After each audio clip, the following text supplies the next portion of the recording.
Hi, I just heard from EJ. She's going to be late. She just has been running all day today with her kids doing extracurricular stuff. Her son is. Oh, I need to turn the volume off here. There. Her son is. How old is he? He's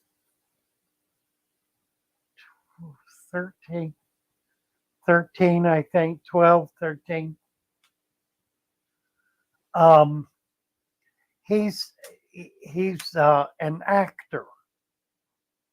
He's in a drama club and is constantly in plays, trying out for and winning parts in plays.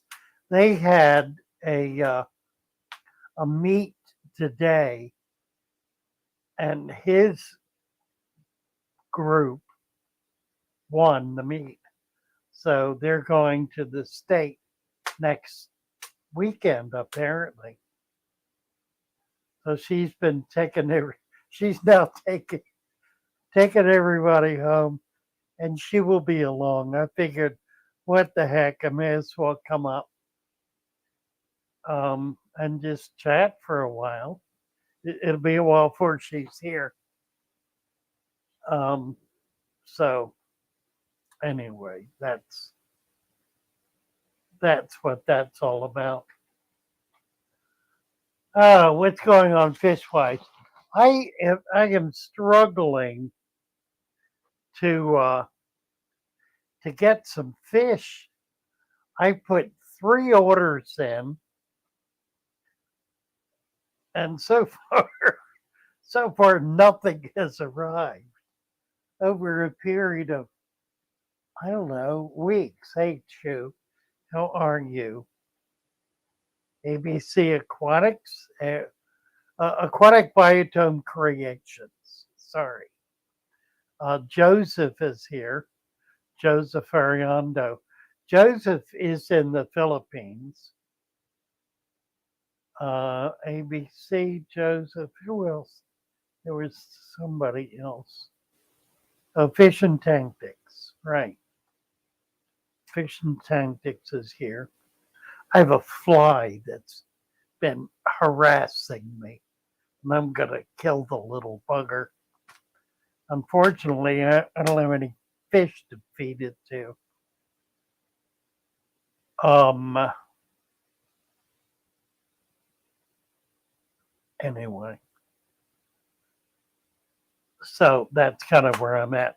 I finally was talking on Discord today and yesterday about some fish that I have not had in years.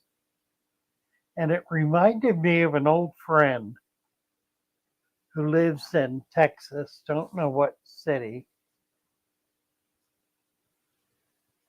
Um, I think he's in Houston, but I'm not sure. Anyway, he is from the Ivory Coast, which is West Africa, and has high Granwood. He has old friends there. He's a man in his 40s, I guess. Has friends there who collect for him. So I met him when he was in Mississippi. He has a website called Rehoboth, I think. Let me check and see if I haven't looked on his website in years. Rehoboth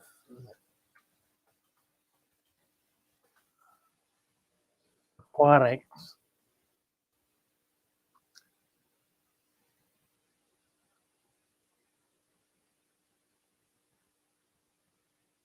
Oh, looks like maybe not.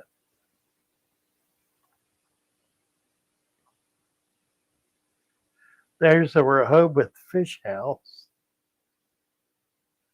fish market, fish meal, seafood,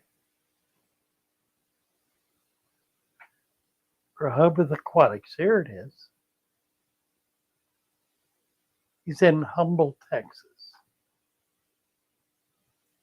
You're checking his website. Let's see if I can get this. Get this up. His name is Toyin.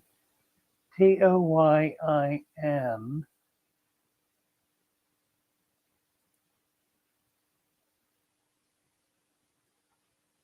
don't need the sound, do I?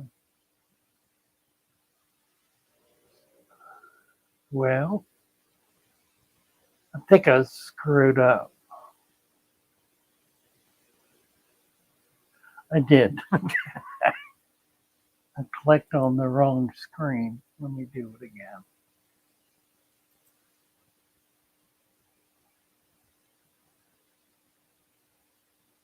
Okay, let's try this one more time.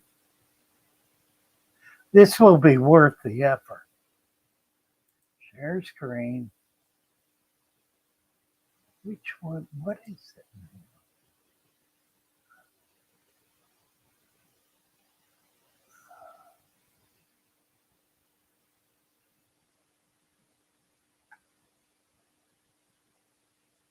It's gotta be this.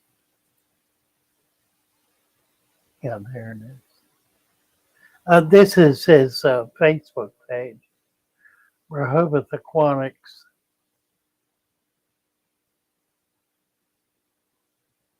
Let's see what he's got here. Oh my.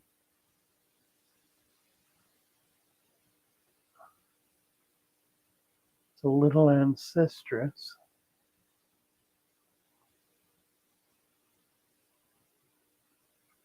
Burchardi. This is Alesta Petersius. It's fish that are not normally seen.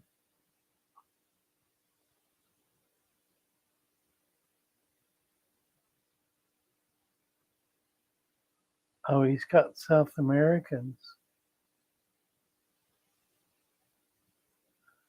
Atra personatus. Huh. I haven't seen those. Bunch of South American stuff. Some ancestress. What I'm looking for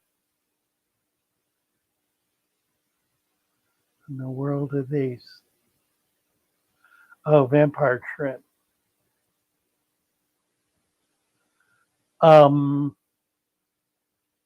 Is Tinapoma.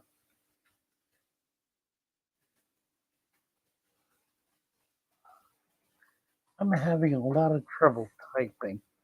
My keyboard is in a curious position.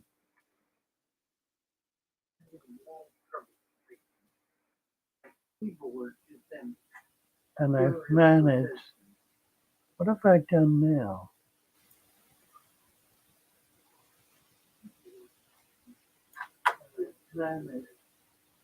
What have I done now? Good thing I started early, because I totally messed up here. Good thing I started early, because I totally messed up here.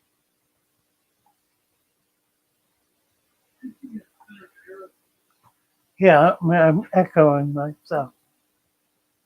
Gee. I got. All right, shall we try this one more time? Oh, I know what's happening. I'm going from the wrong screen to the wrong screen. I'm confusing myself.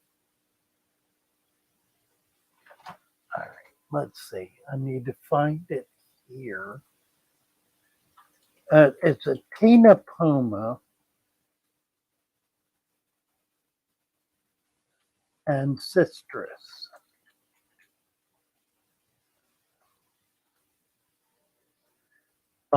It's one of the bush fish. You probably are familiar with, here it is. Now, I need to find it from here, from this monitor. Share screen. There it is.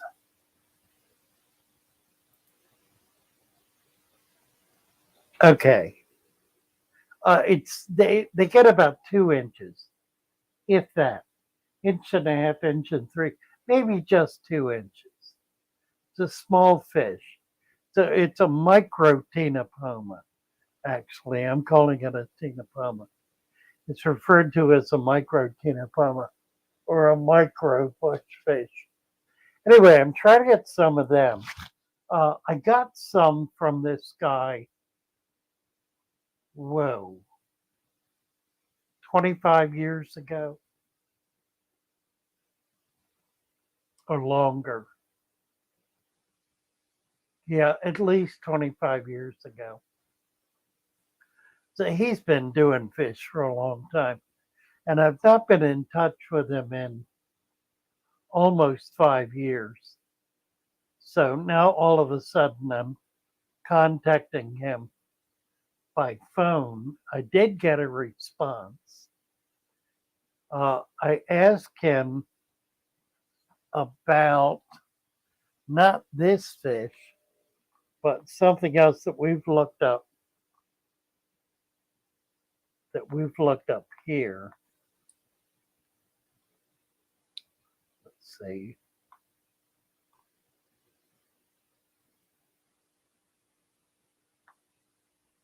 That was the Nanochromis.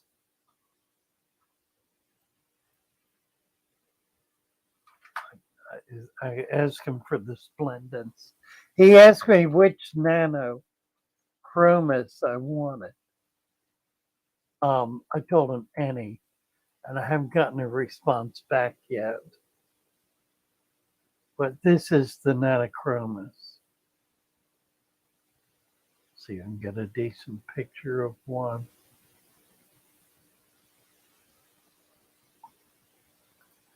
Sort of like that. It's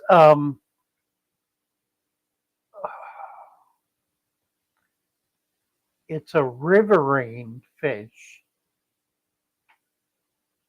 from, what's the river that goes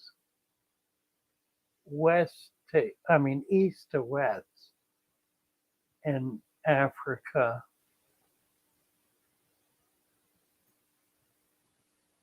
It starts at, its headwaters are Lake Tanganyika, and it goes all the way over to the Atlantic Ocean. So it travels 3/4 of the way across the continent.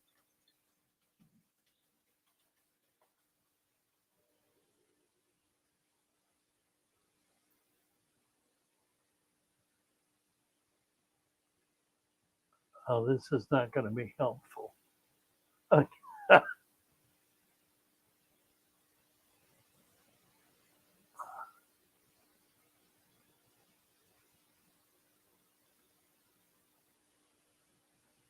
Here we go.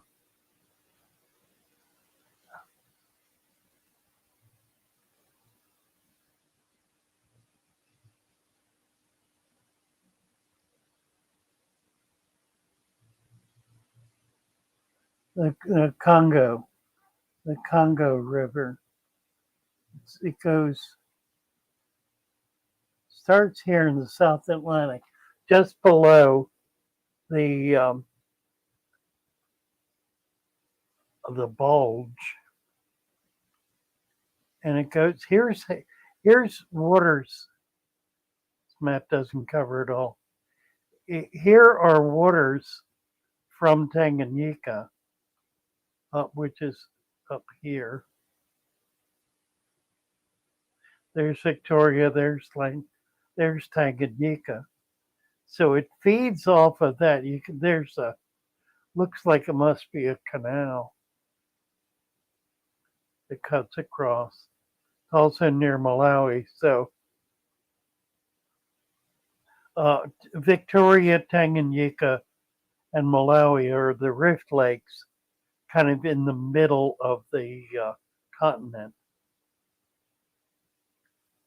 And it feeds over, goes down into Zambia, and feeds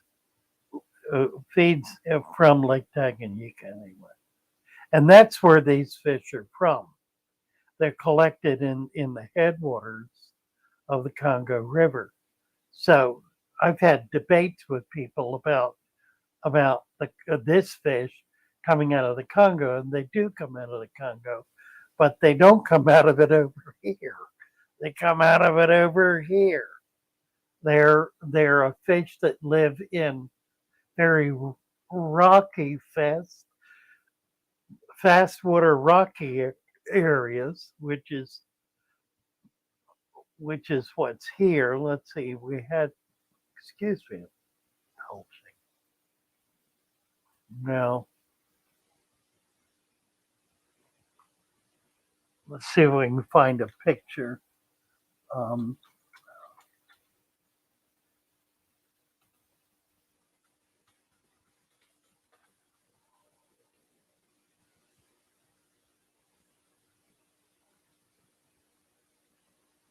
Like more like this.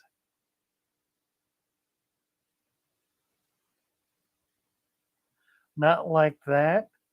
More like this. See, you can tell this is fast water running between um, running between mountains. They come out of this kind of environment, very rocky, fast water, the headwaters of the Congo River. Anyway, so that's what that is. Now, let's see if I can get back to some semblance of common sense here. Horizon Broadband is here. Hi, Luke. Good to see you. Right. Michael Brannon saying plecos are a funny fish to sell. I think because they're such an invasive species. California won't sell snappers, but they sell a lot of common plecos. I guess I may as well tell the story. The Congo River, right? In the late 50s, early 60s, actually in the 1960s,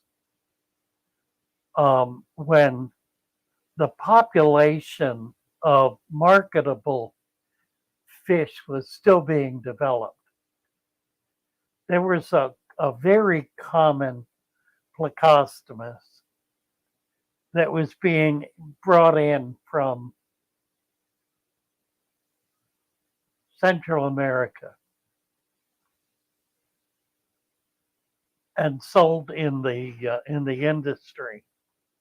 Snake Plissken, hello, good to see you.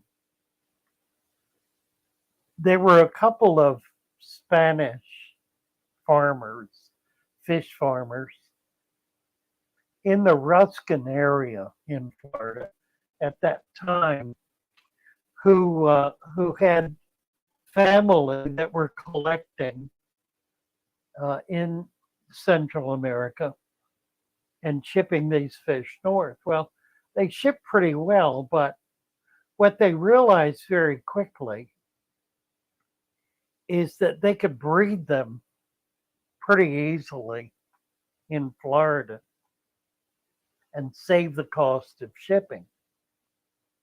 So they started bringing in very, very large shipments tens of thousands, very large shipments of these plecos, and there were 3 or 4 different species, but they were all the species that get monstrous. They were not little ancestors, not the pretty little guys from Brazil. These were the monsters from Central America, from Mexico, and the rim countries along the Gulf. And they initially were raising them in ponds, but they realized that they could do better than that. So they partially escaped and were partially put into canals. Now, Florida at that point was all about canals. The canals had been built by the the God, my brain's not working real well. The Corps of Engineers, in order to drain land that was swampy as part of the northern extremes of the Everglades. So all of these canals were put in, drained all the land, basically everything south of Tampa and east to Arcadia was Everglades swamp. So they began draining all of that and building canals to run the water down into Florida Bay, ultimately, all the way down, leaving all these canals. So these guys were releasing these plecostomus into the canals. Now, this went on for not long, a couple of years. And within a few years, the population of these plecostomus began to decline, and they began to discover that they could send people into the canals in the late spring, early summer, and find caves in the side of the canal, holes in the side of the canal, to reach in there about 2 foot in and find a gelatinous mass, kind of like a grapefruit, looked like it, felt like it, about that texture of an egg mass. And you knew it was in there because the male pleco was guarding it. So you'd have to pull him out first, and then reach in and grab this mass of this gelatinous mass. And then you took it to a local farmer. There were at that point some 400 farmers in the 60s and 70s, tropical fish farmers in Southwest, primarily Southwest Florida, some in Miami down in the Homestead, but most of them were up in the Ruskin area because there was a strata of clay 14 feet down that you could dig down to, and it would create a pond.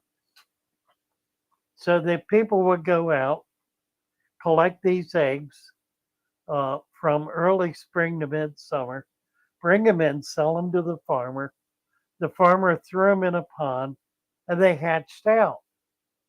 And within a month, he was harvesting, because they were upwards of an inch, and shipping them up north. And that was the market. Well, it's reached the stage now where those egg masses, they've never really increased in value because they're so bloody plentiful. I think the collectors are getting about $10 a piece for each mass they can collect easily 100 in a day. So they can make $1,000 a day. And the farmers snatch them up because it's a quick crop. They'll spend a few $100s for 10, 20, 30 of these, throw them in various pots, and get thousands of little tiny plecos out of each one of those egg nests. That's how they got there. So they no longer are imported.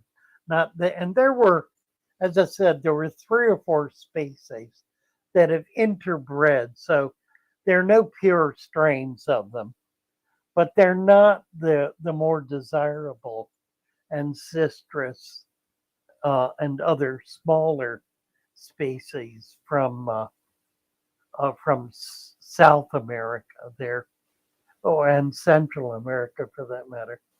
These are from, I guess they're central. They're central, which is the northern part of South America anyway. It's a confusing answer to a question that wasn't asked. Silver Creek is eating dinner. Story time. There was another story. Yeah, there are a lot of common species. They did a genetic study on them. I don't remember who did it. I think the lab in Ruskin did it. And they discovered there were 6 to 8 different species that were all kind of mixed together.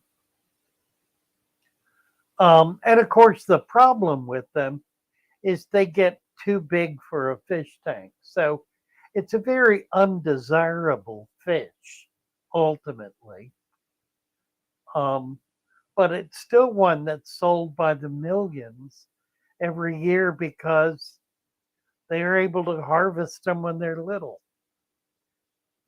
And because they get too big, people have to get rid of them and get another one.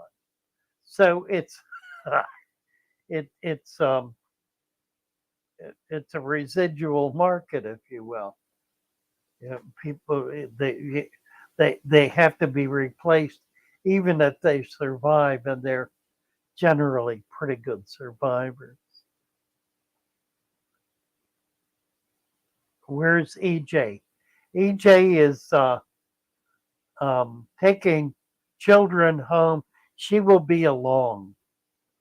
I talked to her about 15, 20 minutes ago. She's on her way. As soon as she can, she'll be jumping in. No, she's driving around. She spent from 5 o'clock this morning uh, being a busy bee, doing school stuff. It's all school related.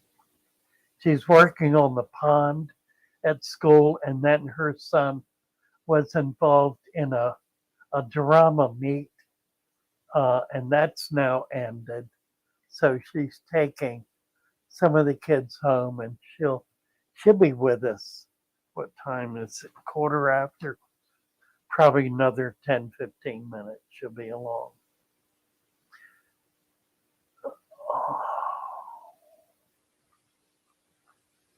First class fish. Bass Queen 71. Hello, hello. Good to see you. Michael Brannon. Yeah. First class fish is saying the picture makes it look like the tank has grown. It's 4 foot. It's 48 inches. It's a 35, I think. It's the same footprint as a 55, but it's about 9 inches shorter. It's a little better than half the height. So it's about 32 gallons, I think, something like that.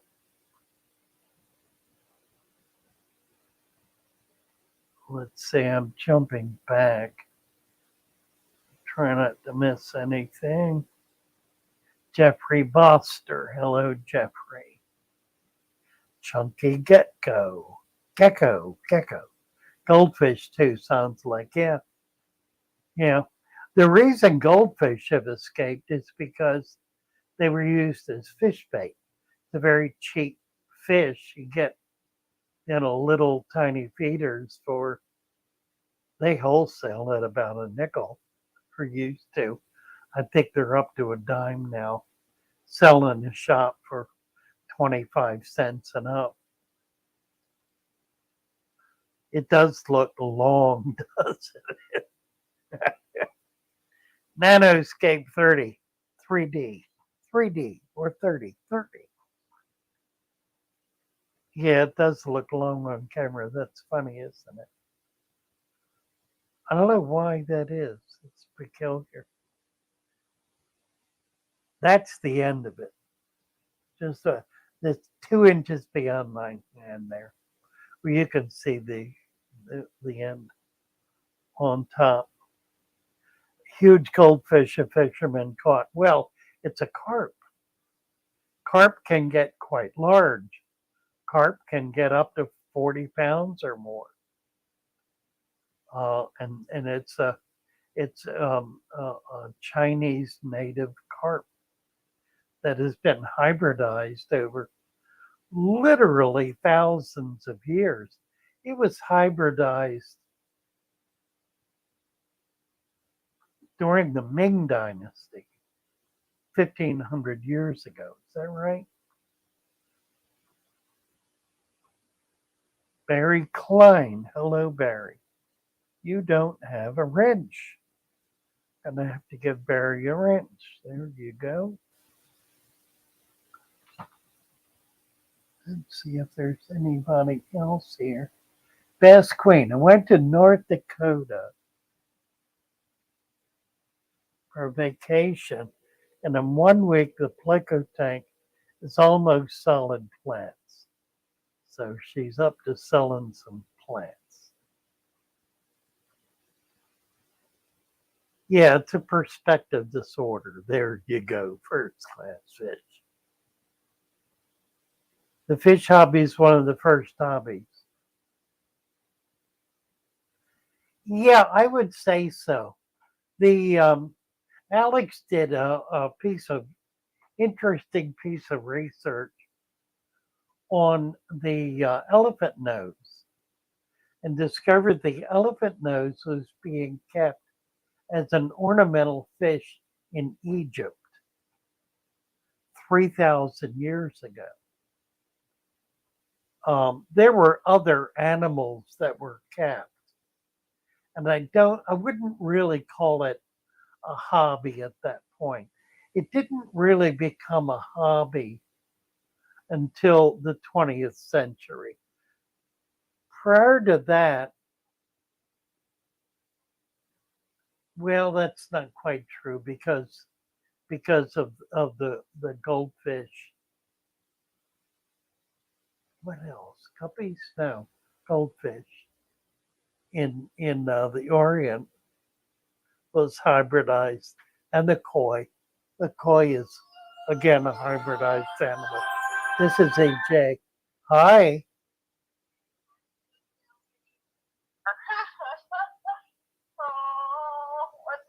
What's going on online? Oh, we're chatting away, waiting for you. Everybody's asking where you are.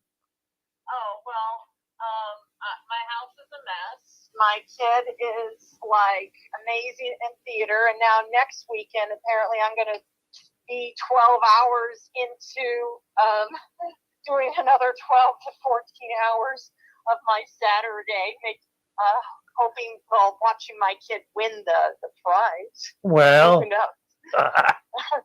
all right, give me a second. I got to jerry rig my phone. I'll see you in a minute. Okay, very good. All right, bye. There she is. Joe MTL. Have an issue with internal parasites, wasting disease with a white cloud mountain minnow. Belly getting flat and today didn't eat. I live in Canada. And Nano's asking if he can get meds in Canada. I'll tell you what, we're dealing with this kind of stuff routinely on our Discord channel. Let me get the link for that. If you will go over to the Discord channel and bring that up on the fish Discord server, bring it up on the fish emergency channel, you'll get lots of help because we're dealing with that routinely.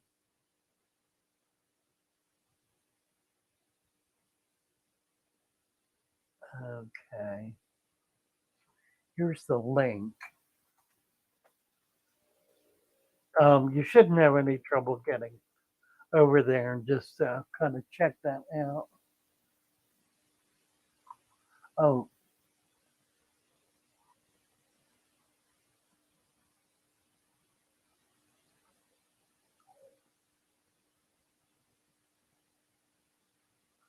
notice its belly was getting flattened today. It didn't need anything. Yeah, good idea. It's not a fungus. The fungus card's not going to help. It's bacteria. You can put a little garlic, crush some fresh garlic and put that in. You can also try, you added aquarium salt, Epsom salt would be better. You might switch that out for some Epsom salts. And then we're doing varying. If it's just the one fish, it may not be a bacterial infection. It may be genetic for that matter. If it's more than one, then you've got probably a bacterial infection. It's not likely to be parasites unless you see white stringy poo, in which case it would be more likely to be parasites.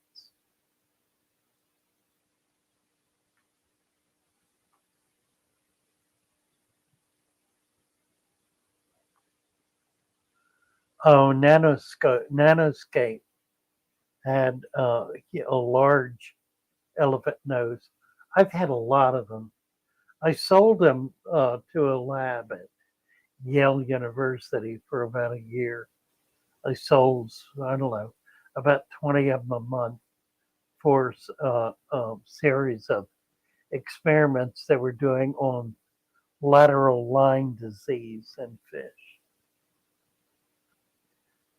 Silver Creek, potato soup, Sopapilia cheesecake, and pumpkin pie.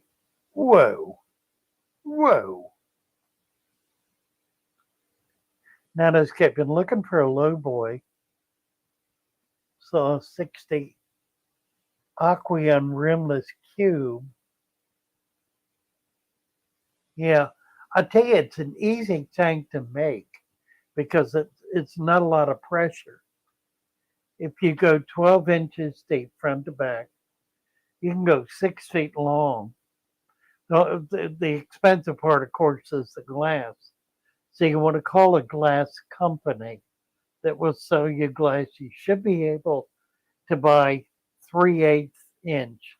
1/4 inch will probably work. 3/8 if you can get it at a reasonable price. You shouldn't have to pay more than about $2 a foot, which means for 6, that's 12. Do it 12 inches tall, 12, 24, 36 for about $40. No, is that right? Yeah, for about $40, $50, you should be able to buy the glass for a 6-foot tank, 12 inches tall, 12 deep, and so forth. You want to get it cut for the ends because you want to be able to set all 4 sides on top of the base. So if you get the base cut a little wider, like 13 inches by 6 foot 1 inch, then you'll be able to set the whole configuration right on top of it. It's important to do that. You don't want the sides attached to the side of the bottom. You want them sitting on it. It just makes it sturdier. And then you need at least one, preferably two braces. And that can be simply a 1 to 2 inch piece of glass that is siliconed onto the top. For something that shallow, you really don't need a frame. It's not that much pressure and the silicone will hold it. So, and it's pretty easy to make. There she is. Hi. Hi. I'm on my phone. My computer's dead, and yeah, house is a mess. So you just get this little corner of the background. So Well, you've been a busy girl today. yeah, like 16 hours busy. Wow. So how are you? I'm okay. I've just been chatting away for a while here. Nothing particularly interesting going on. Mm-hmm. Tell us about what's going on with your fish room. I'm breaking most of it down, taking all the babies, and I'm sending it to you. I lost a beta fish, and I'm not entirely sure why. He was in good condition, but when I took apart his bowl, I discovered that there was a stick in there that was a little bit sharp, and I wonder if he kind of, I wonder if it shredded his fins to the point where he just had difficulty, where it got infected, is what I'm saying. Yeah, I don't know. That question comes up routinely. Yeah. And well, I don't believe it.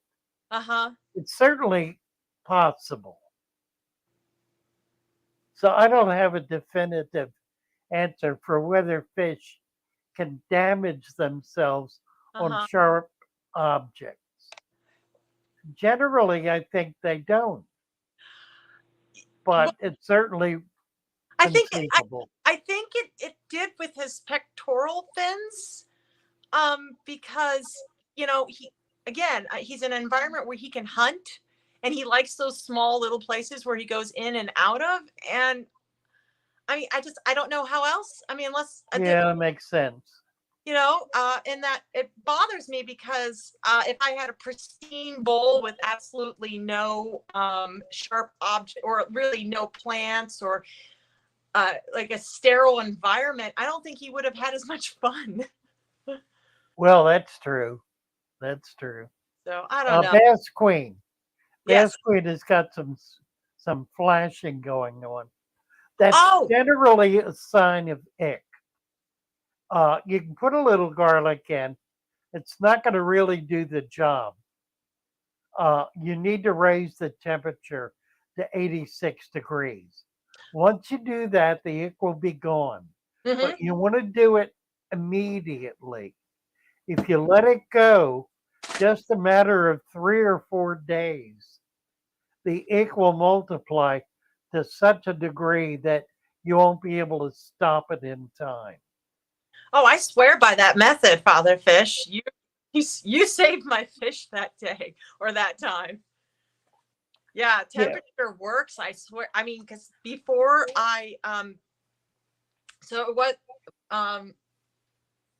when I called you, it was like several months ago. I saw ick on my tetras, and you said that when it comes to ick, it usually shows up on the tetras first in a community tank, and usually, not always.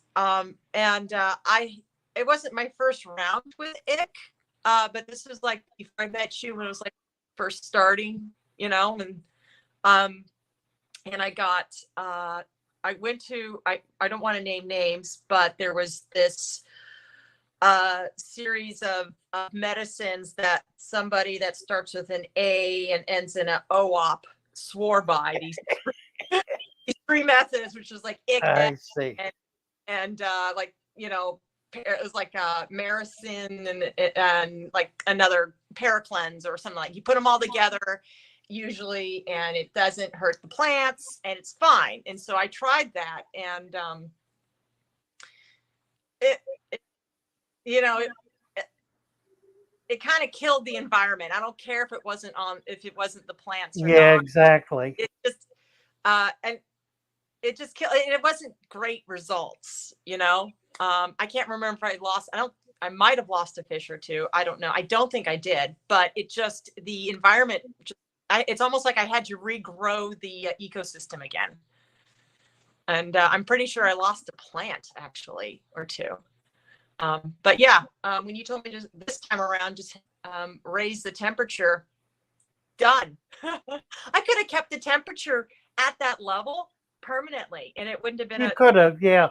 If you drop it to 82 Mhm. and leave it at 82, it'll prevent the ick from coming back. coming back. Yeah. Michael Brandon said he had some clowns. Now, I know he's talking about clown loaches because the clown loach is the most susceptible fish for ick.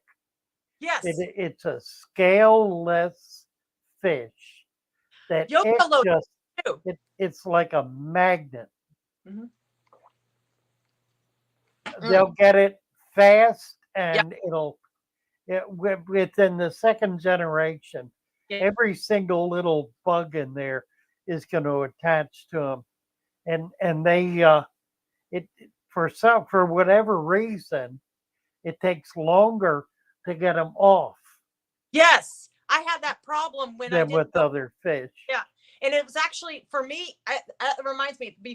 You saved my tetras, but my first round with ick was with yo-yo loaches, and they wouldn't stop flashing. Right. Mm-hmm. So I lost 2. Yeah, I've lost them to it. You have to get them really early, get that temperature up instantly, and hold it for like 4 or 5 days. Yeah, I think they're tougher. It'll work, Yeah. but the problem with ick is if you miss it for 3 or 4 days, if you get past the flashing stage to the point where the fish is covered in it, it's lost. There's nothing you can do to save that fish. You might get lucky, but generally it's going to die. And the reason is the ick is it's a vampire. Ooh. It's a vampire bug that sucks the fluid out of its host. Okay, so not Twilight type then. Yeah, you got enough of them on it, and it'll just suck them dry. They won't be able to replace the fluids fast enough to be able to survive. And that's if you see one spot, what you're actually seeing is the babies from one spot, one ick that was in there 3 days earlier. So what you're actually seeing is 240. You may only see one, but there are 239 more that are in that tank looking for a host. Right. That's day 3. 24, 48 hours. 2 days later, by day 5, going on 6, they have dropped off, they have bred, the eggs have hatched, and the babies are looking for a host. That's 240 times 240 on day 5 to 6. Math. And that's the end of it. Yeah. At that point, you've lost the battle. At that point, I've lost the math equation. Well, 200 times 240 or 250 is 5,000. Oh, Father Plus Fish. another 1,000 is I've been up for over 14. that's 6,000. That's a lot. That essentially it's going to kill the tank if it isn't caught early. Actually, some- it's more than that. It's 60,000. um, It's enough to decimate everything. Michael Brannon says spot are not normal on fish, right? So you can assume it is ick, or you could assume it's a type of parasite, really, right? Right. Yeah, if it's a spot, it's ick. If it's a white spot, Yeah. the spot is not the parasite. Mm-hmm. The spot is the parasite's poop. Yeah, I think one of our regulars mentioned that earlier. And this, okay, Chunky Gecko asks a question that kind of ties into a question I sort of have as well. How do you even get ick in the first place? Is my cold, quote, room temperature water tank immune? And so let me kind of add to that. In my early days of researching ick versus bacterial infection, I feel like the water temperature kind of battles. There's like a war between two different conditions. I read that if the water temperature is warmer, the fish are more susceptible to, say, bacterial infections, because bacteria loves warm water. But parasites don't love warm water. They like cooler water. But bacteria isn't a big fan of cooler water temperatures. So how do you balance that? That's a lot. Well, you don't leave it up there. You know, here's the issue.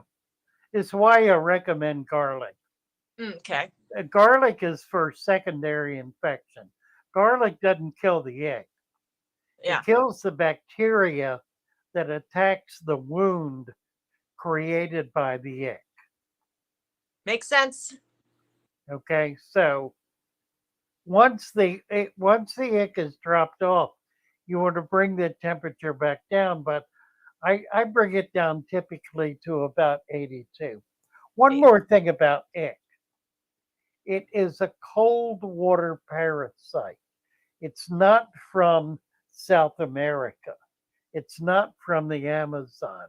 It's from northern climates.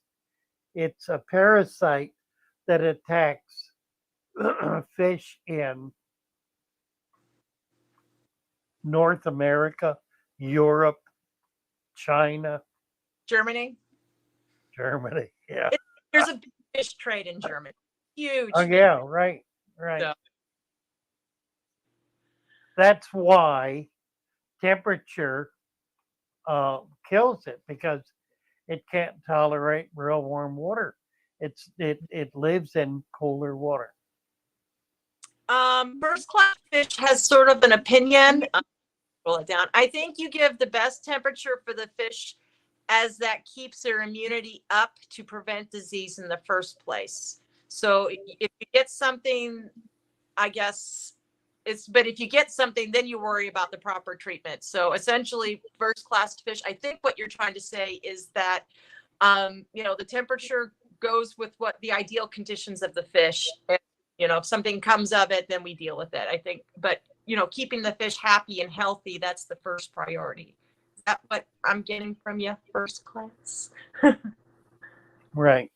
Yeah. Horizon, Luke keeps his salt water and fresh water at 78 degrees. Yeah, most people for tropical fish are told that 78 degrees is ideal, but you think 80 would be better. I think 82 is an optimal temperature. Optimal. Okay. Good. My temperatures are at 82. I fluctuate between 81 and 82. Yeah, I'm doing some kicking out here. Oh, yes, the troll. Yeah, we have a troll. Yeah, I think the last time I kind of mentioned that there was the guy was like wanting to invite underage children, and I made that mention, and then he kept coming back in with different accounts trying to yell that he's not a pedophile. I'm like, methinks one doth protest too much. Yeah, we had one with Mary the other day. Mm-hmm. she caught it pretty quick. Thank you. It's one of the reasons everybody is a monitor. So there were nobody nobody nobody spams this and lasts more than 2 seconds. Yeah, I don't Chicken understand. of the sea. That's like 2 weekends in a row. Like weird. We never get those. Columnaris. Yes. Columnaris is the worst. It is not curable. You cannot treat columnaris. It's a virus, I guess. What you have to do, because it's fairly slow. It affects one fish and then another fish. You rarely see more than one with it. Sometimes you'll see two in a school. What I always do when I see it is take out the infected fish and feed it to my Oscar. I don't even mess with it. But by doing that, I'm preventing the population from continuing. Yeah.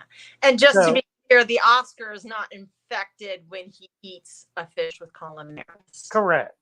Yeah. The digestive juices kill the columnaris. Mm. But to stop it, you've got to physically remove it. Okay. And getting one that has it isn't necessarily going to remove it because the pathogen is in the water. Right. So it's going to attack other fish. You just have to keep doing that over a period of days. Right. When I've had it, it's been typically a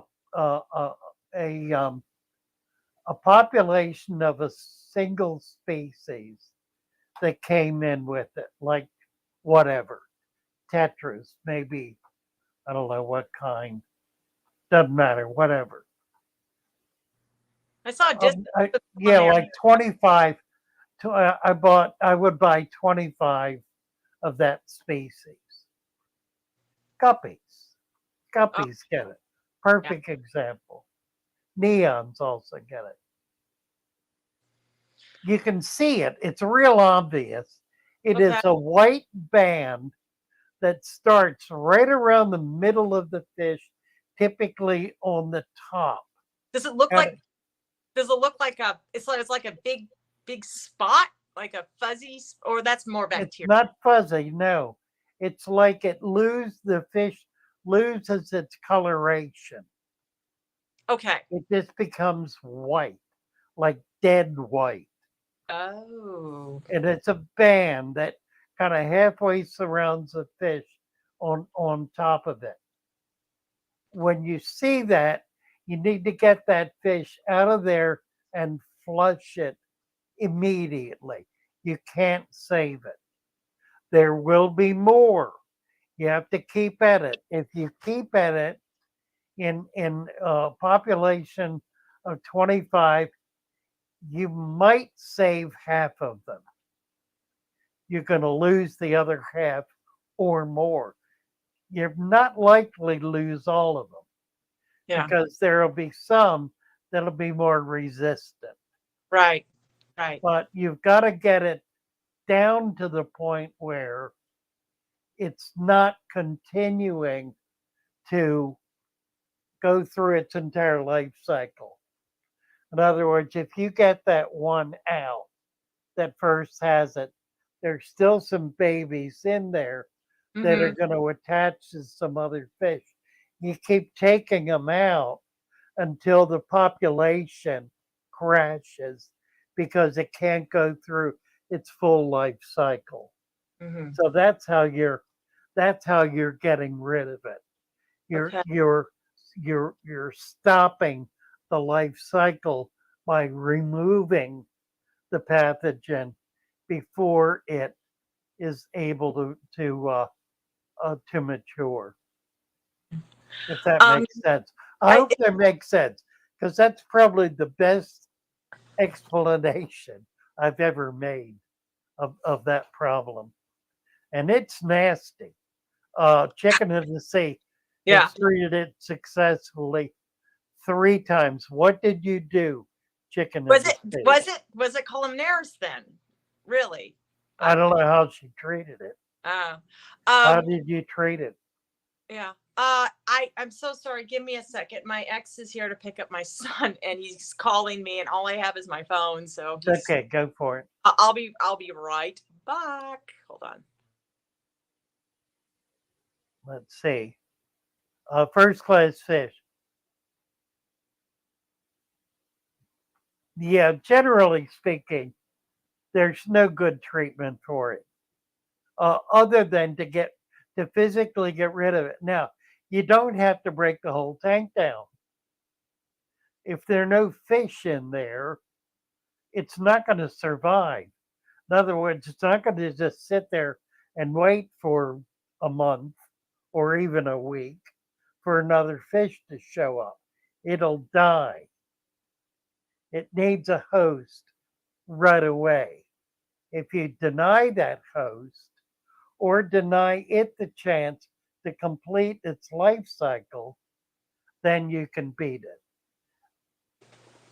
Um, Multiple strains. There are, Matt, and I don't know, frankly, enough about it. I just that I treat it that way because it's the simplest way to treat it. You're not going to save an infected fish anyway. The best you can hope for is to kill the free swimming. And um, I find the best way to do that is to prevent them from ever becoming free swimming by removing the infected fish. So it's a foolproof way to deal with it. uh, I think I saw a comment of somebody first class fish talking about stocking up on medications. Um, uh, don't do it. Medications actually go bad after about 6 months. So what's the point? You've just basically like what, you're going to stock up on a medication, and then if a fish never gets sick for you to use it, then you're going to have to replace it, or it's just not effective. I don't know. Or maybe it's that's the way you want to patients. Here's I don't here's the exception to that rule. She's Okay. right. Any liquid liquid. medication is going to go bad. Doesn't have any shelf life. This is metronidazole. Metronidazole. Yeah, that's dry powdered metronidazole. I've had this in a sealed package. I've used it and resealed it. I've had it for about 4 years. Now, it should not have air in it. It has air in it, Uh-oh. which means it's possible that it's gone bad. Here's another one. This is fenbendazole. These are both very powerful, very effective medications that are used commercially. I bought them commercially. I may not have gotten the air out when I sealed them. Yeah. Michael Brannon asks, can deep substrate eliminate all meds? I know that. No. Yeah. No, there's some meds that'll kill everything on their way down, and these are, these actually will break down. Uh, these two will break down. They only last. They have a fairly short effective use in the tank. They last for a matter of a few days. Mm-hmm. No, I think what well, I'll give you an example of one is what's it called?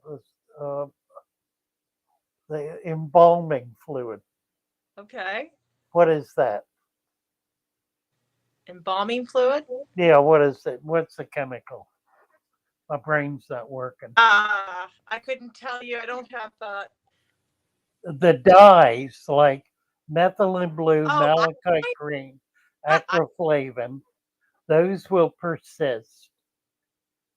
They won't break down. And mhm.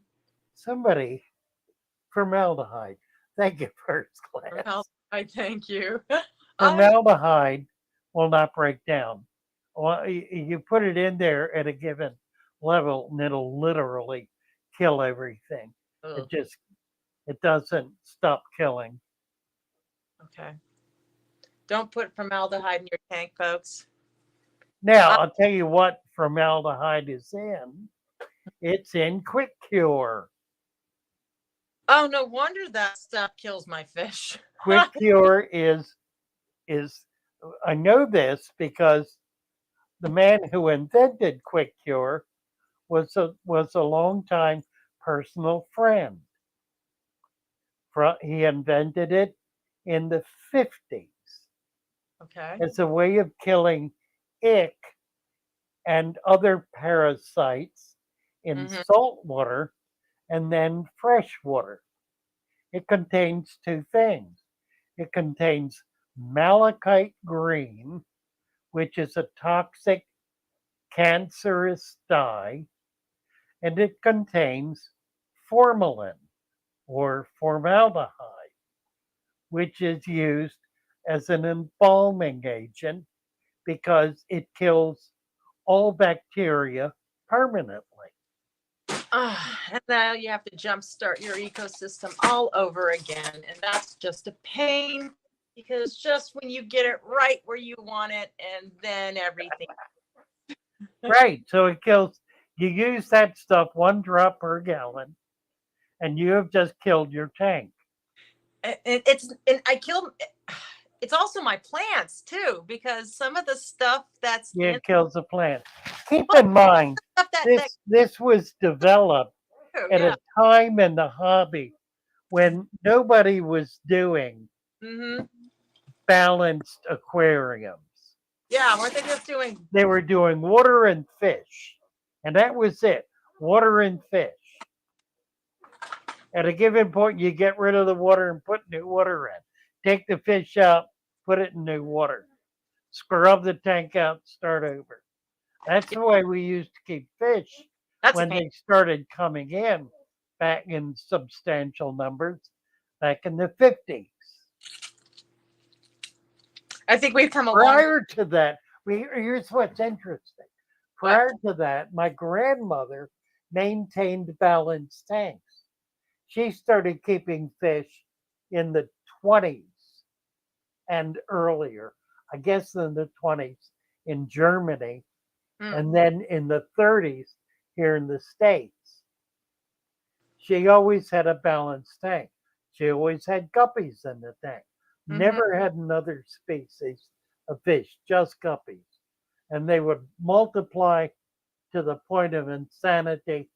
She'd find some plants out in the ditch that she would throw in, Hmm. and she had balanced tanks.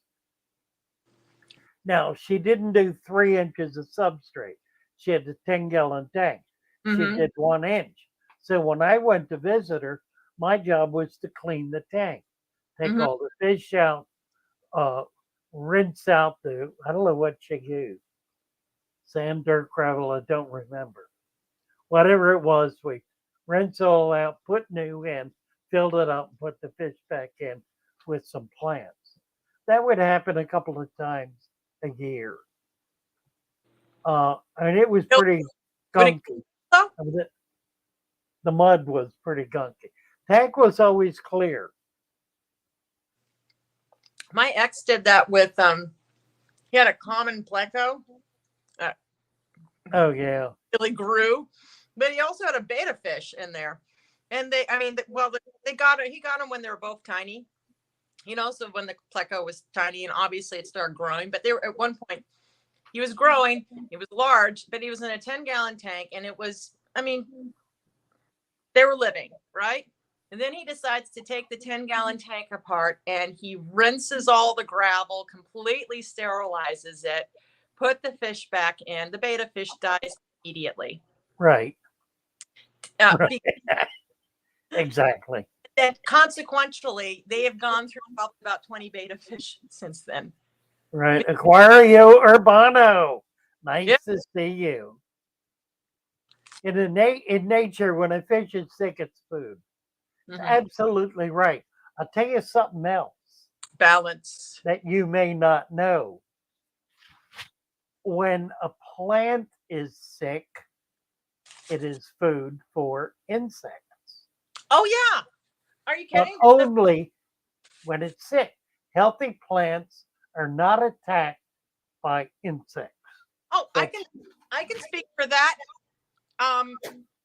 Scuds, Daphnia, not Daphnia because they're filter feeders, but like all those little macrofauna, they feed on decaying snails, for example. They feed on decaying plants.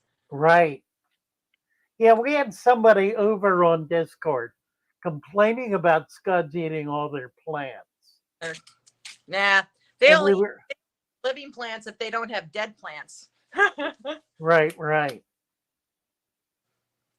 Yeah, if they don't, scuds prefer when I take cucumber or like some vegetables and I kind of softly boil them so that it's soft, like a decaying plant, and they're all over that. That's what they love. Shrimp love that too. Right. Mm. First class fish. Yeah. Formaldehyde is not pure. Well, pure form. It's 1% solution. Pure formalin will kill you if you inhale the fumes. It is profoundly deadly. I used to have a gallon of it. Why I had it, I have no idea. It was very difficult getting rid of it. And I frankly don't remember how I got rid of it, but I ultimately did. I like keeping things first class fish. He says, I like keeping things natural, but things can never be completely natural. I don't think that should be the goal, as it's still a glass box of water, but I want to balance. And I actually disagree with that comment. I'm trying to figure out how to take it off. Okay, here we go. And I'd love, because I actually do think that even though it's in a glass box, I do believe you can balance it as literally as an ecosystem that can last and sustain for years and years. And I'd love to hear you explain more about that. Well, think about it. There are bodies of water that are tiny, not just ponds, but rain pools. There are, I'm running into them here in Maryland continuously because water pools in low spots. And it may be a very tiny low spot that holds more than maybe 100 gallons, maybe even less. And it sits there and the rain replenishes it. It'll evaporate down, it'll come back up. Eventually, it'll probably go dry, but it'll refill. And that's a perfectly balanced environment. So there are tiny bodies of water in nature that are perfectly balanced. You can do it. I'm with you, EJ. I think you really can achieve a perfectly balanced aquarium. Here's a perfect example.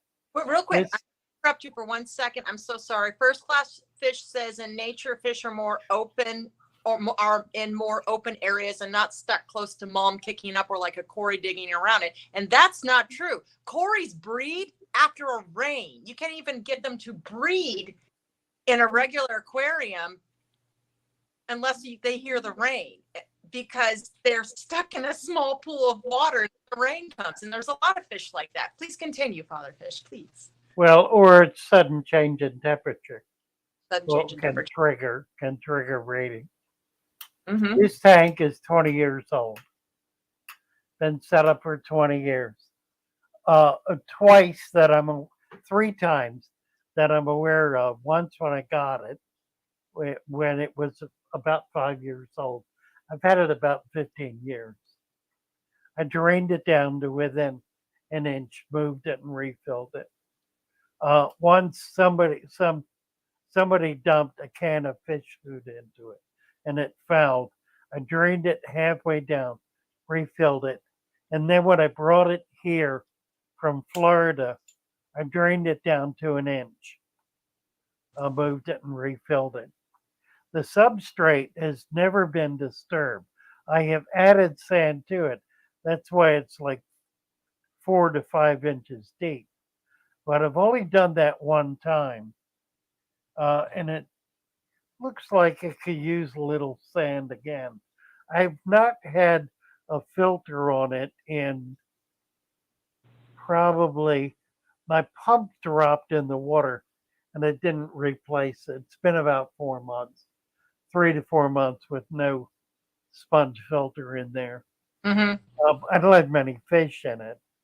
I'm hoping to get some to be able to put it there. One of these days, it'll have fish in it again. One of these days, it will have fish. I promise.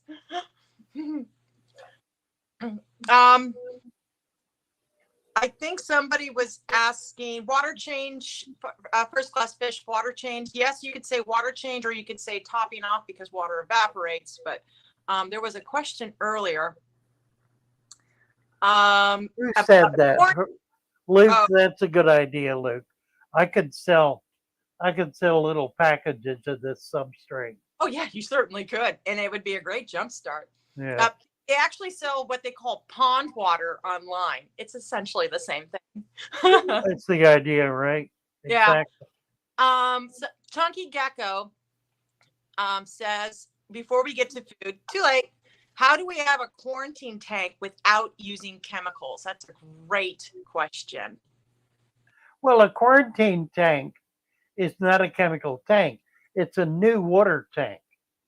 It's a bare tank with new water in it. Now, there are two different kinds of quarantine tanks. There's the one kind that is for new fish that you're just getting. That's different from a hospital tank. Maybe that would be helpful to distinguish a quarantine tank from a hospital tank. A hospital tank it contains a sick fish. A quarantine tank typically does not. A quarantine tank is a tank where you're testing the fish, giving it a chance, checking it out, making sure it's okay. So you're better off putting that fish in a relatively well-established tank. May not be your best tank, but yeah, it could have a deep substrate. It could have plants growing in it. That would be perfectly appropriate as a quarantine tank for new fish. Now, what happens then if the fish gets sick? Well, you might wind up sacrificing the tank. You probably would try to pull the sick fish out and put them in a hospital tank. If it's ick, you just treat it with heat. If it's something else, like columnaris, we have a system for doing that. If the fish are getting fungus, there's a bacterial infection. It's more parasites. Parasites are more a problem, like gill flukes, which require treatment. Tiny gill flukes on a tiny fish, you can't get rid of with a pair of tweezers. No. Frankly, you can't even get rid of them if it's a big fish and big parasites. that Mhm. requires chemical treatment, and you may wind up losing losing the substrate or losing the plants. And what you don't want to do, if you discover that in your tank, is pull the plants out to save them, because you'll be bringing the parasites out with them. Okay. So if that happens, you need to treat the whole tank. Okay. Um, Aquario Urbano is asking about salt, treating an aquarium with salt. And I kind of interesting because our supplement, I mean, forms of salt are actually vital for plants to live. Most people don't make that connection. Yeah, Magnesium. depending on the fish, sure. Yeah. I think he was talking about plants. Plants, right. First class fish is been a dog with a bone here. Yeah. Well, first class fish. And I don't and, disagree with him. yeah, I and really don't. I mean, the Yeah. point he's making is a valid point. Mhm. But to say this is not a natural environment, I think is not necessarily true. I would call this a natural environment. Now, I can manipulate it. I If you can want do things to it that do not occur in nature. You know, I can raise the temperature. That doesn't normally occur in nature, not suddenly. temperature fluctuations. I can add things to it.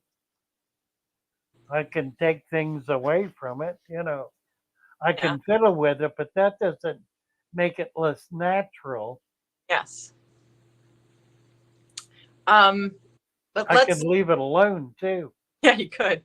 I've left a few of my tanks alone before and they've been fine. So point is, first class, yeah, it's I see it. Yeah. yeah, Almost all of the plants that are popular in the hobby are collected in the wild in Florida and brackish water. Almost all of them. A few that are not. All of the Ludwigia, all of the Bacopa, all of the guppy grass, all of the Anacris. There are other plants that are not. Bulb plants, for example, cannot tolerate salt. Wisteria cannot tolerate salt. Are you serious? Well, you got wisteria growing in a tank with salt? I don't doubt it. Well, Pardon? the thing about I think about the tanks that I take that are full of plants is they feed their nutrients from the soil, but they also feed nutrients from the water column as well. Right. So I have to, I have to replenish the water column, and I don't use those those store-bought fertilizers, because they actually tend to starve them. Weird that way. I don't know how it works, but I find put in like Cuttle Bone, or even baking soda, Epsom salts, just even a marine salt. It doesn't kill plants. I'm trying to get that calcium and that magnesium and some of that phosphorus and back into the water column, because I have so many plants, it just eats it all up. Right. Joe, what's your opinion of lava rock? Will the fish get deep scratches? We just kind of went over this. Lava rock is fine. It's best used in a filter environment as a deep filter substrate. And by deep, I mean 2 to 3 feet deep. Yeah. If you have a barrel and you fill the barrel with lava rock and have water pouring over it, it will be a spectacular filter. In Oh, a yeah, fish tank, porous. pardon? It's porous. That's why I see some of those man-made filters that they use, those ceramic, those sort of little ceramic pieces. It's the same kind of deal, except Yeah, lava they're rock's porous, heavier. right. Well, lava rock is very porous. So it absorbs a lot, and Yeah. it'll capture the water that goes into it gets filtered by it. Just like if it were going through a bed of sand. And if it's deep enough, all the water will eventually get into one or more of those little Mm-hmm. pieces of lava rock and be filtered as it finds its way through it. Mm-hmm. Poor Deneg, his Scarlet Baddest got beat up by the Everglade. Yeah, too many males. That'll happen. By the Everglade, that's interesting. That's interesting. Too many. Well, they like to occupy the same type of territory. Yeah, they're talk about parallel evolution. That's really remarkable. They look the same, they act the same, they eat the same thing, they breathe the same, and they have no relation to each other, whatever. No, but they like the same kind of environment and territory, and they do tend to be relatively territorial based. First class fish, cage drops to 0 on our planet setups, and I've got fairly hard water. Yep. I feel you, bro. I buffer. That's a good point. I buffer my substrate very heavily. Yeah. I use a number of different things to Like buffer lime. it. Yeah. Yeah, I use lime. I use baking soda. Marine salt. Marines. Yeah, I don't use salt. No, it's marine. It was like, it's for the calcium. Yeah, but I don't. Well, I use calcium. What's this one in the green? Hold on. I'll be right back. Oops. Don't I fall. I use bone meal. That's what it is. Yeah, bone meal. Yeah, bone meal's a buffer. I've got 4 or 5 of the dozen elements that are in my supplement. At least 4 of them are hard water buffers. Hold on. Let me see what it is. I might have mislabeled it. Yeah. Okay. I was wrong. You were right, as always. About what? Well, no. All I do is blindly follow. Not blindly. Oh, the salt. Yeah. It's marine buffer. Never mind. Right. Yeah, it's calcium. Yeah, it's calcium. It's not the same. Kenneth, hello. Nice to see you. Fletcher Patch.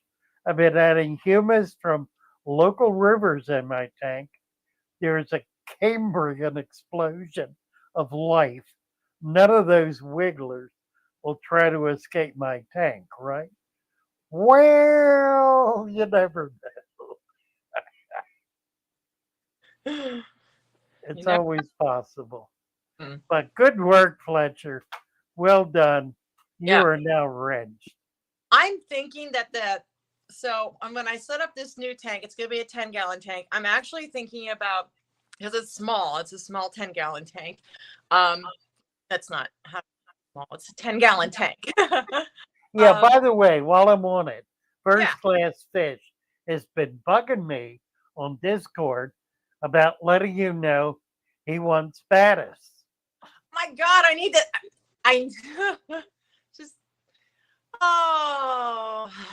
I'm sorry. My children take priority, and we just finished up this last, I guess you could call it cycle 1 semester. So I had to make sure that when it comes to school, I had to make sure that whatever assignments were turned in, and things get missed, then I have to double check because it's middle school and the kids never tell me that they missed an assignment, and they have they miss class at certain times because they have to go to special classes because they have special needs. So it's like Friday was like the absolute hard deadline, and so it's just been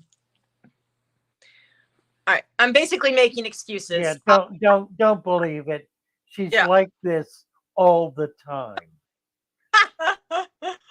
I've got scarlet baddest babies. They're so cute. I'm sending them to fatherfish. My goal is to do it this week. Yeah, once I get them all, I Mhm. will I partition them can't out. sell them right now anywhere. They're too tiny. They're still not ready to Right, sell. right. So Yeah, we first class, whether you want gotta them, get them up to size. yeah, like you may want them, but they're still not ready. Man, I never thought these little things would. Well, I mean, they're a lot bigger than they used to be, but they're. I guess I need to go back to a fish store and compare the sizes because you know, I have a hard time remembering what size they were when I saw them at the fish store. Saw my original ones at the fish store. Right. Are they 1/4 inch? They're smaller. I think the fish are getting Okay. close to that 1/4 inch. They're getting close to that, but they're not ready yet. So, Oh, somebody said something came up recently. We were talking about black blasting sand, yeah, and they were in Canada, I think. And it turns out that the sandblasters are using ground glass, as a blasting material. Uh, and I think that would work just fine as a substrate. I don't think it would be a problem at all. The bacteria are going to coat the surface, which will make it less dangerous. But you think about blasting sand, that's crushed rock, which yeah. has every bit as sharp an edge as glass would. There's crushed rock like quartz, Yeah, silica. exactly. That's like Most crushed glass, yeah, right?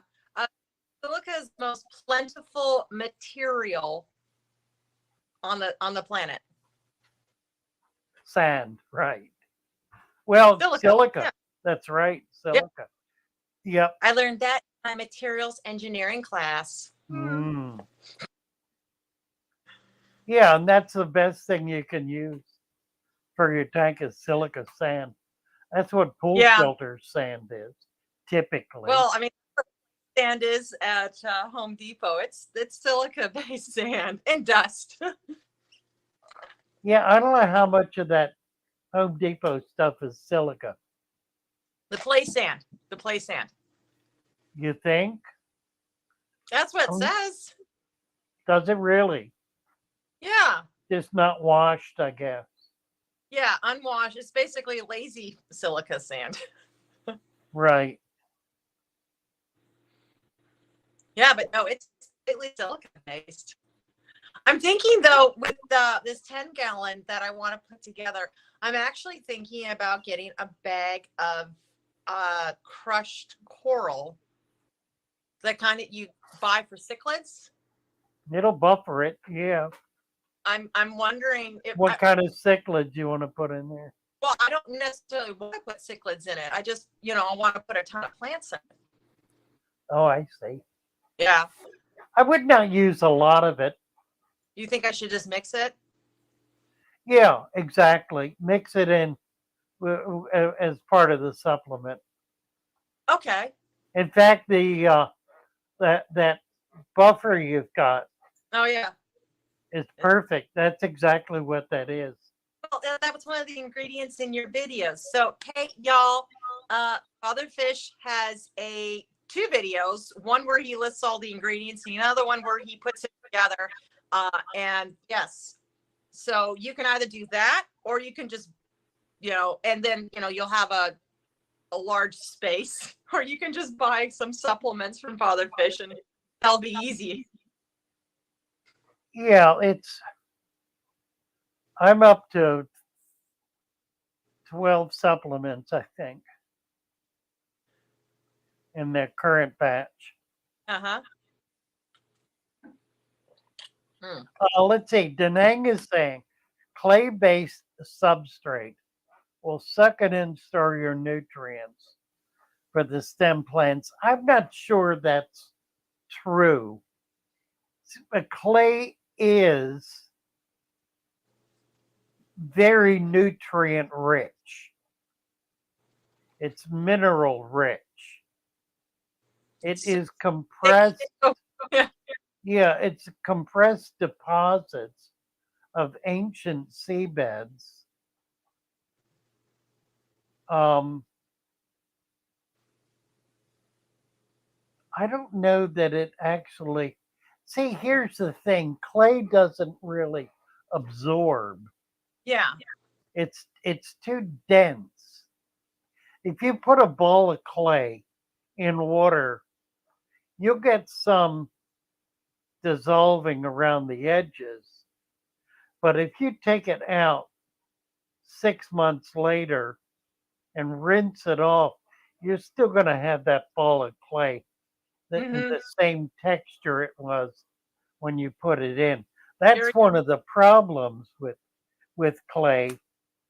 It plants are not able to pierce it with their cilia. They'll grow around the edges of it, or the outside of it, but they can't get down in it. So what I recommend is you liquefy it, dissolve it in water, which is really thinning it, and then mix that slurry. It's called slip for the potters among us. Would you, Mix it in with soil. Yeah. Would you recommend adding like something to that clay we call it in Texas, we call it Texas gumbo because it's so thick. Would you recommend like adding like peat or like softer? Yeah, mix it right. Thin it out, mix it with peat or with dirt potting soil. Yeah. Exactly. It's exactly right. Yeah. And that makes it available then to plant roots. Mm-hmm. Oh, now they're asking about an article about potting soil environmental impact. Potting soil has a lot of peat in it, and my understanding is that peat is, there's some controversy on how peat is harvested. That's probably what that article is about. Well, peat is an ancient bed of organic material that's compressed over thousands and thousands of years. It's organic material. Right. Like plant material. Right. That's compressed by virtue of just the density of it. Pardon? Same texture as though, right? What? It's not the same texture as clay though, right? No, not at all. No, it's fibrous. Clay is much older. Clay is ancient.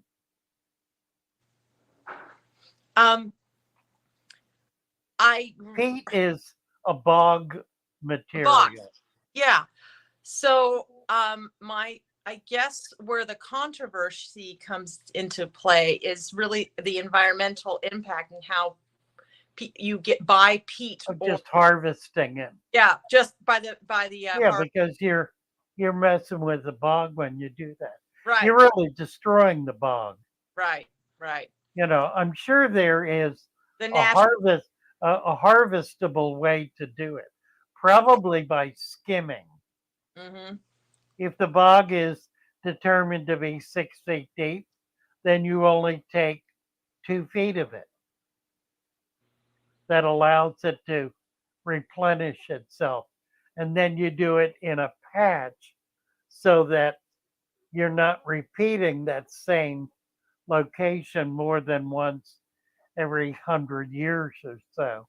Yeah. So I'm sure there's a way to sustainably harvest. I doubt seriously that that's happening.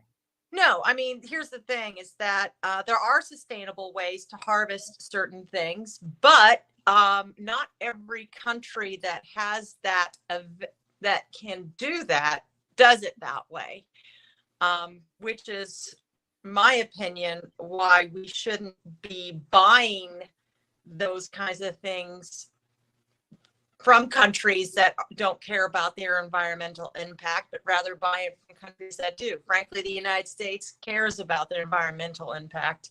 They do. Otherwise, they wouldn't be such a squawk about it. And we do. We don't want to live in filth. Thank you. And in Europe too, I think. It's a balance, but I do know a lot of like Well, third world. the moors in Great Britain are peat beds. Mm-hmm. Canada has vast peat beds. Canada has, oh my God, they have the thick oil sludge pits in Alberta, and it's I mean, that's the kind you get, you know, very dense diesel from. It's just really thick pits of oil sludge practically. Yeah. And they have discovered very sustainable ways, environmentally friendly ways of getting what they, getting those natural resources out, and yet at the same time, replenishing and just making sure that they leave the place better than they found it kind of idea. So I wish more people were willing to do that.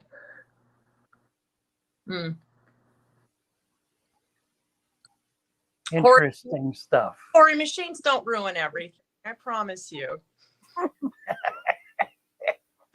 Trust me, as a mom at home, I'm very grateful for my oven, my dishwasher, my laundry machine. What were you saying about machines ruin everything? Let's just go back to the old days where Oh, yeah, the diabetes machinery. that's not the diabetes machinery.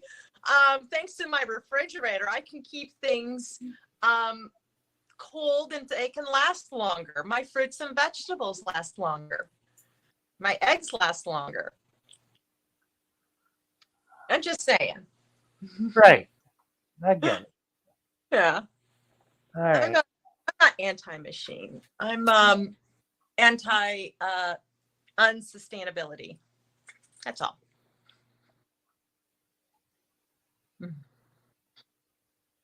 Jeff says his washing machine eats clothes. The washing machine doesn't eat clothes. The little gnomes behind the washing machine eats all my socks. Really? Yeah, that's kind of amazing, isn't it? Mm-hmm. I'm sure their filters jammed up with socks. Yeah. I can't tell you how many clothes I found behind washing machine, the washer and dryer. Behind it. Yeah, really. Mm-hmm. It's like, oh, I've been missing that. I guess I found it. Oh, I already threw out that sock, the match to that sock, because Right. Yeah, I used to keep a drawer of unmatched socks. They rarely, if ever, did one get matched up. Right. And then I went through mine and I realized that all these socks the kids had grown out of. All right, what time is it? 9:30. We've been here a while. Yeah, I've been eating while listening to you. Yes, you have. And I bought some German chocolate cake that I bought a little slice of it. I'm gonna cut it into 4 sections, and I will eat no more than 1 section a day. Proud of you. Proud of you. So I'm gonna control myself. But I've not had German chocolate cake. My word, I can't even guess how long. 40, 50 years. My grandmother used to make the authentic German chocolate cake. Oh, how nice. Every year, every birthday, really. of anybody in the family. She would make the authentic German chocolate cake. With Learn- coconut. Yeah, with the coconut. Yeah, With coconut, right?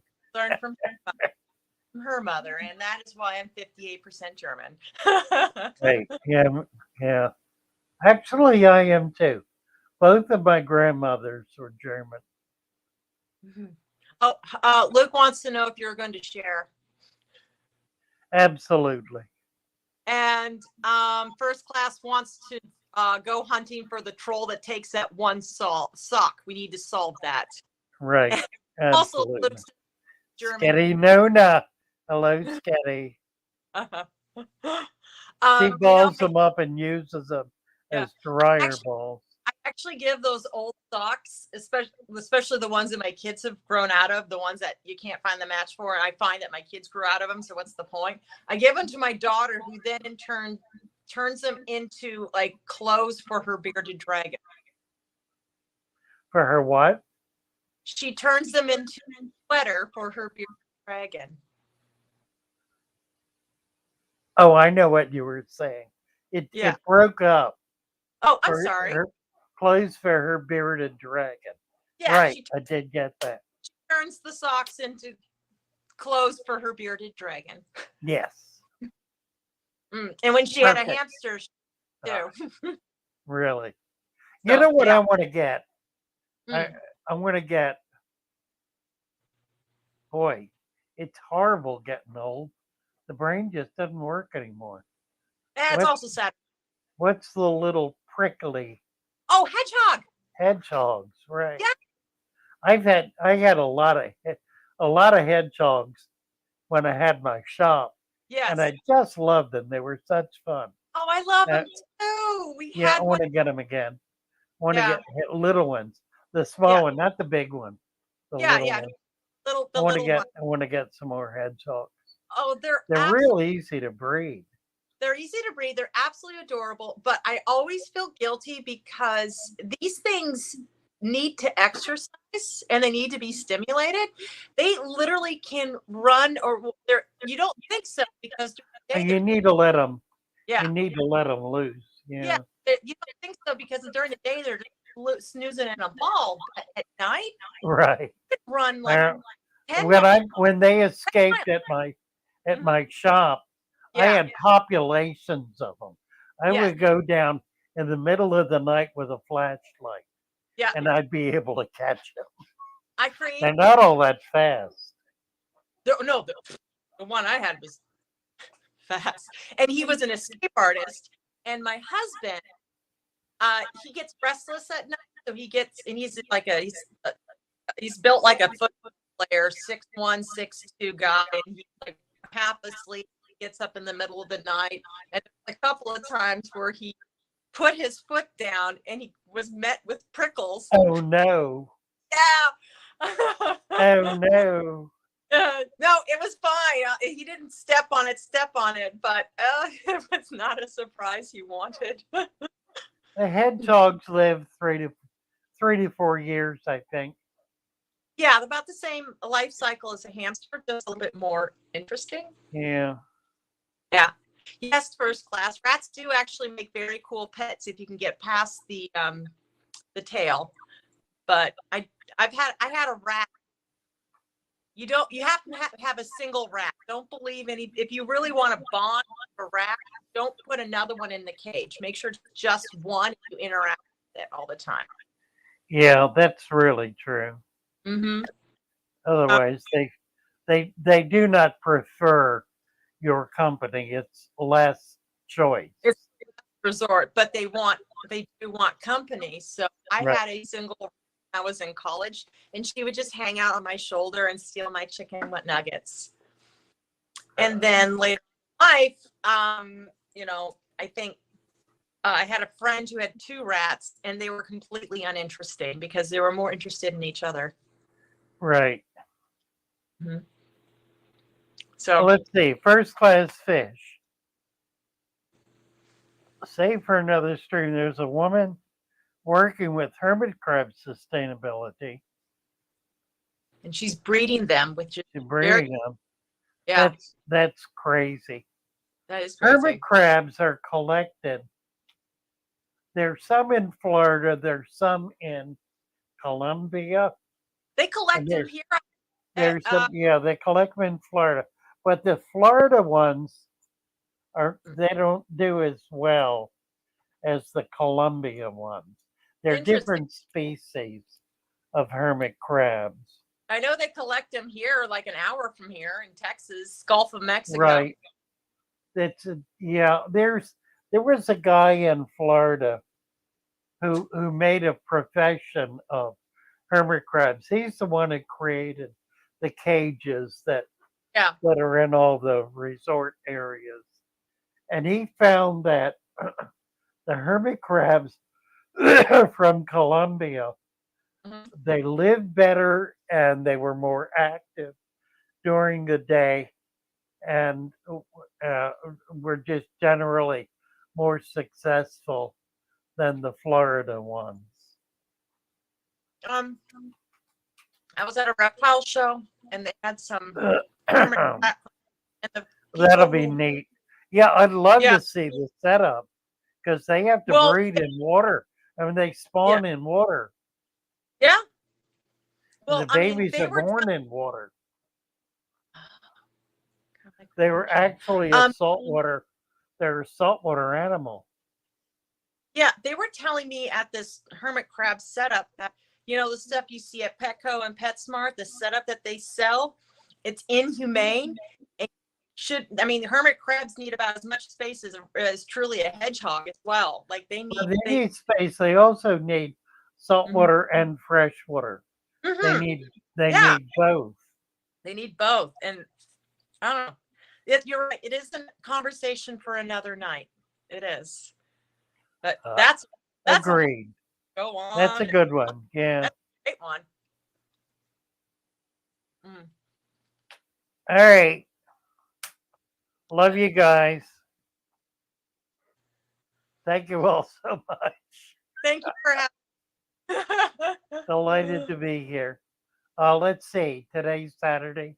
I'll be on tomorrow evening with Mary Page. Yes. Oh, big news. Mary Page is taking over the Wednesday morning live stream. Oh, fun. It's her bellywhack.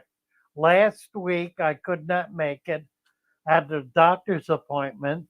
She did it and it was brilliant. She had all kinds of people up doing a real community chat. It was great fun. So I've been trying to encourage her to do her own stream, and I think we got her now. The next trick will get her. Well, let's see. We're streaming right now on 5 channels. This stream is on 5 channels, and we're at 23. I think we were up over 30. Yeah, but it's a little low tonight. But usually we get a little bit more. But I don't know. It's daylight savings time tomorrow, y'all. Oh wait. Right. Yeah. I'm looking for all right extra hour.